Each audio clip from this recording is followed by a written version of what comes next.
Olá, sejam bem-vindos ao meu canal do YouTube. E hoje eu queria falar sobre um tema muito importante que é a adolescência. Hoje tem se falado muito na adolescência, eu falo bastante sobre criação de filhos. Se você me acompanha no Instagram, você vê que eu tenho lá minha rotina com os meus filhos, né? Eu levo todo dia na escola, eu busco, eu levo no futebol, eu levo no jiu-jitsu, final de semana eu treino com eles, eu brinco, eu estudo com eles, eu deito para dormir, enfim, a minha presença na vida dos meus filhos é muito grande. Mas falando agora como professor e como psicanalista, eu tenho um filho que está entrando na adolescência, né? Vai fazer 12 anos, agora mês que vem, e é um tema que está muito na moda, inclusive por causa da série da Netflix, né? Adolescentes. E eu queria falar um pouco sobre esse tema porque eu acho um tema muito pertinente. Muitos pais estão perdidos sem saber o que fazer com os adolescentes. Então, em primeiro lugar, hoje, cuidar de um adolescente é muito diferente dos centenas de anos para trás. Por quê? Porque hoje o mundo muda muito rápido.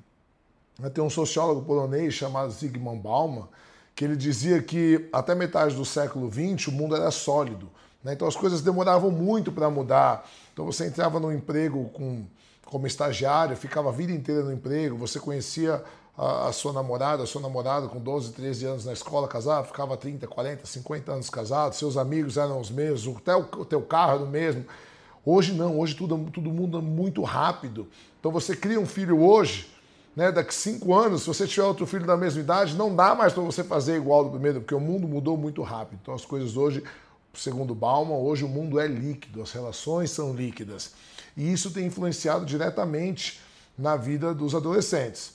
É a primeira geração que é 100% digital, né? Então é uma geração que já nasce com tela, já nasce com internet, já nasce interagindo com o mundo digital. Então eu ainda sou da última geração, na verdade, analógica, né? Eu nasci analógico, eu fui aprender a mexer com internet, com celular, com toda essa geração, não, eles já nascem com telas. Isso tem discorrido uma série de transtornos hoje, né? Biologicamente falando, os próprios médicos têm a síndrome do pensamento agitado, tem a síndrome da falta das telas. Então tem crianças que estão tão viciadas em telas, nenéns, que quando você tira o celular, as crianças ficam chorando e fazendo movimento com o dedo, como se estivesse vendo o celular. E eu gostaria de falar um pouco sobre a estrutura psíquica dos adolescentes e como funciona isso e como a gente tem que adaptar isso para o mundo de hoje, certo? Então, em primeiro lugar, a gente tem que separar dois tipos de adolescência. A adolescência biológica, hoje o que a neurociência entende como um período de amadurecimento do cérebro. Então, o cérebro com 12 anos de idade, ele já tem o tamanho de um cérebro adulto, mas os circuitos cerebrais estão começando a se fechar. Então, ele vai ficar pronto lá pelos 25 anos, dependendo de algumas pessoas, um pouco mais, até 28. Ou seja, biologicamente, para a neurociência, a adolescência vai dos 12 aos 25 anos. Isso hoje pela OMS, Organização Mundial da Saúde, certo? Por quê? Porque é quando o cérebro termina de ficar pronto, quando o último circuito cerebral, que é chamado teoria da mente, não é uma teoria de como funciona a mente, é como chama o circuito, que é a capacidade de intuir o que o outro sentirá caso eu faça alguma coisa. Né? É o último circuito cerebral a ficar pronto. Né? Então ele vai se fechar, o último circuito cerebral, o cérebro vai ficar maduro aos 25 anos. E a gente tem a adolescência biológica, que é essa, e que sempre existiu na história da humanidade, né? Esse é um amadurecimento cerebral. E tem a adolescência social, que essa vai existir a partir da Segunda Guerra Mundial. Então, até então, na história da humanidade, não existia uma adolescência social, né? Então a gente tinha mini adultos, até as roupas eram de adultos, né? Mini adultos. Então o menino fazia 13 anos, ele virava homem, filho já vai trabalhar, tem responsabilidade, a menina ficava menstruada com 12, 13 anos, já biologicamente para a sociedade ela já estava pronta para ser entregue como esposa, para ter filhos, casava-se muito cedo. O menino começava a trabalhar muito cedo, a menina casava muito cedo, geralmente com um homem bem mais velho, já começava a ter um filho atrás do outro, esses filhos já iam cuidando dos irmãos mais novos, né? Então não tinham tempos de ser criança. O que acontece? Depois das duas grandes guerras mundiais, das duas primeiras, a Primeira Guerra em 1914, depois em 1945, Segunda Guerra Mundial, o que acontece? As mães que perderam seus maridos e filhos mais velhos na guerra começam então a super proteger os mais novos e a tratar eles como crianças ainda, para que eles não saíssem, para que se houvesse uma outra guerra eles não se alistassem. Não, você ainda é meu bebê, você ainda é meu filhinho, você ainda é meu neném. E aí nasce como fenômeno sociológico a adolescência na sociedade, socialmente falando. Então as pessoas começam a reconhecer esse jovem de 12 anos, antigamente a gente considerava até 18, né? Dos 12 aos 18 anos, como um adolescente, ou seja, um semi-adulto. Então, antes a gente tinha criança e adulto, né, até começo do século XX, criança e adulto. Fazia 13 anos, era um mini-adulto, já era tratado como adulto, a menina ficava menstruada, era tratada como mulher. Depois da Segunda Grande Guerra Mundial, a gente nasce na sociedade, então, a adolescência como fenômeno sociológico, e aí a gente começa a ter os adolescentes, aí ter roupa para adolescente, ter consumo para adolescente, e aí a partir do ano 50 a gente tem a TV, o advento da TV, então começa uma onda de consumismo, o globalismo que tinha começado lá em 1500 com as navegações, ele se acelera muito, né? Que era uma coisa muito lenta, demorava muito, acontecer alguma coisa do outro lado do mundo até a gente ficar sabendo, demorava muito. E aí, com o advento da televisão, isso se intensifica muito e também se intensifica. Aí começa-se, na verdade, se intensifica não, começa a deixar-se as crianças na frente da tela, né? Então, deixava a criança, voltava da escola, punha na frente da TV, para a TV criar. Então, antes, aquelas crianças que faziam trabalhos domésticos, que participavam, que cuidavam dos irmãos, começam a ficar sob os cuidados da televisão, e aí a gente começa a ter propaganda para adolescente, propaganda para criança, propaganda para adulto, e aí nasce toda uma estrutura social em volta das crianças e em volta dos adolescentes que não existiam até então. Não existia. Até então a sociedade era dividida entre crianças e adultos, certo? O que acontece? Acontece que hoje as telas, e aí depois com a internet, essa globalização e essa interação mundial, ela vai ter um nitro, né, a partir dos anos 80, quando surge a internet, mas ela vai chegar mesmo a ser popular nos anos 90, 2000 de verdade, que a internet começa a ser popular, começa a ser acessível em todas as casas, e hoje a gente tem celular, que tem acesso a tudo, né? Então hoje uma criança tem um celular, ela consegue falar com qualquer pessoa, em qualquer lugar do mundo, ela consegue ter a informação que ela quiser. Agora a gente tem as IAs, as inteligências artificiais, então piorou mais ainda. E aí a gente tem dois fatores, né? Pela primeira vez na história da humanidade, a gente tem jovens que têm mais informação do que os pais, muitas vezes sabem mais que os pais, mas pela informação ser passiva, pela primeira vez na história da humanidade, os jovens, as crianças estão nascendo com o QI inferior ao dos pais. Por quê? Porque o QI, além da parte genética, ele se desenvolve na primeira e segunda infância pelo estímulo. Né? Então antes se lia-se muito para os filhos, conversava-se muito com os filhos, exigia-se trabalhos dos filhos, que eles precisavam raciocinar, que eles precisavam assumir responsabilidades, e aí com a passividade das telas, com a passividade das informações que ela consegue na internet, ela deixa de ser estimulada, deixa de ser alimentado o seu pensamento crítico, e aí isso faz com que pessoas que poderiam ter um QI muito maior na vida adulta comecem a ter uma capacidade intelectual reduzida por causa das telas e por causa da interação passiva com o mundo que é proporcionada pela internet. Então, a gente vive hoje um mundo muito difícil. Por quê? Porque hoje a internet é terra de ninguém. Todo mundo sabe, não precisa, né, ser um grande conhecedor, é só você viver no mundo para saber que a internet é um perigo, principalmente para os jovens, né, e as redes sociais mais ainda, porque esse fator comparação faz com que essa pressão social nos jovens de ser alguém igual aos amigos ou ter as coisas como os amigos, isso afete muito a sua criação, principalmente na parte da formação do seu cérebro, quando o cérebro começa a fechar os circuitos. Então, a necessidade do adolescente de estar incluído num grupo é muito grande. Porque até os 12 anos, na verdade, a inclusão dele é familiar. Ele tem que estar ali no grupo da família. Por quê? Porque os pais, para eles, são idealizados. Quando a criança é pequena, né, quem que é o herói deles? O pai. Quem que é a heroína? A mãe. Então, a referência de vida para eles é o pai e mãe. Quando chega na adolescência, esse cara aqui atrás, tá vendo? Freud, é o mesmo que eu tenho aqui no meu braço, ele fala que o adolescente passa por 3 grandes lutos, que ele vai chamar de lutos, né, os lutos da adolescência. Quais são os lutos da adolescência? Primeiro, o luto do corpo da infância. Então ele não cabe mais na fantasia de marinheiro dele, na fantasia de bailarina, a roupa, ele não cabe, a orelha cresce, o nariz cresce, a voz começa a mudar, assim, o pé cresce demais, as meninas começam a ter seio, né, começam a ter variações hormonais, começa a nascer pelo, então ele não se reconhece mais no seu próprio corpo. É por isso que o adolescente passa muito tempo na frente do espelho. Por quê? Porque ele precisa atualizar a autoimagem.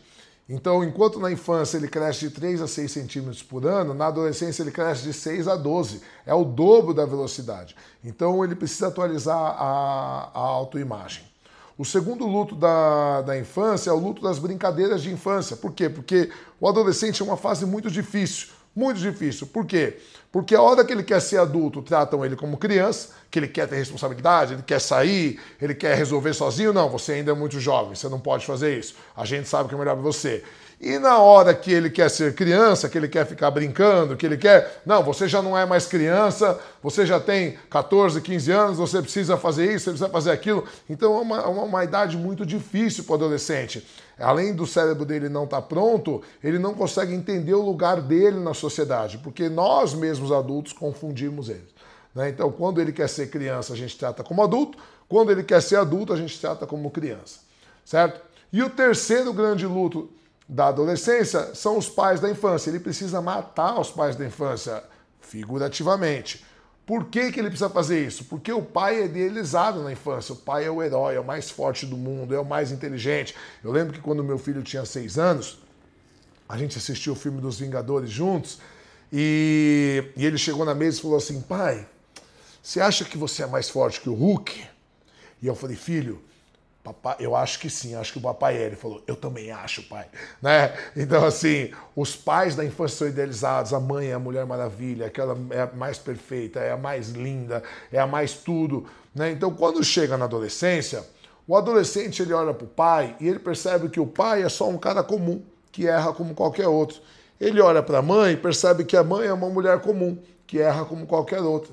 Entende? E aí ele precisa matar aqueles pais da infância idealizados para que ele caia na vida real e ele queira deixar de ser uma extensão do pai, porque o menino quer ser igual ao pai e a menina quer ser igual à mãe. Tá? Isso eu estou falando via de regra. Tá, gente? Eu nunca quis, eu fiz diferente, meu pai era alcoólatra e eu não bebo nada. Ok, isso acontece, a gente chama de identificação negativa, quando você rejeita o padrão dos pais. Mas por via de regra, a gente replica o padrão dos pais. Tá? O que a gente chama na psicologia de identificação positiva, faz igual. Pode acontecer de fazer o contrário? Pode, a gente chama de identificação negativa. Mas por via de regra, a gente sempre tenta espelhar os pais. Né? E aí a neurociência hoje explica isso com o neurônio espelho e uma série de outras explicações. Então, na adolescência, ele precisa matar esses pais da infância, que são idealizados, que são perfeitos, quando ele percebe que os pais não são perfeitos, para que ele possa desenvolver uma personalidade, ele possa desenvolver quem ele é de verdade e ele possa se encaixar no mundo. Um filósofo do século XIX, um dos pais da sociologia, chamado Emile Durkheim, vai dizer que todo discurso é um discurso de inclusão social.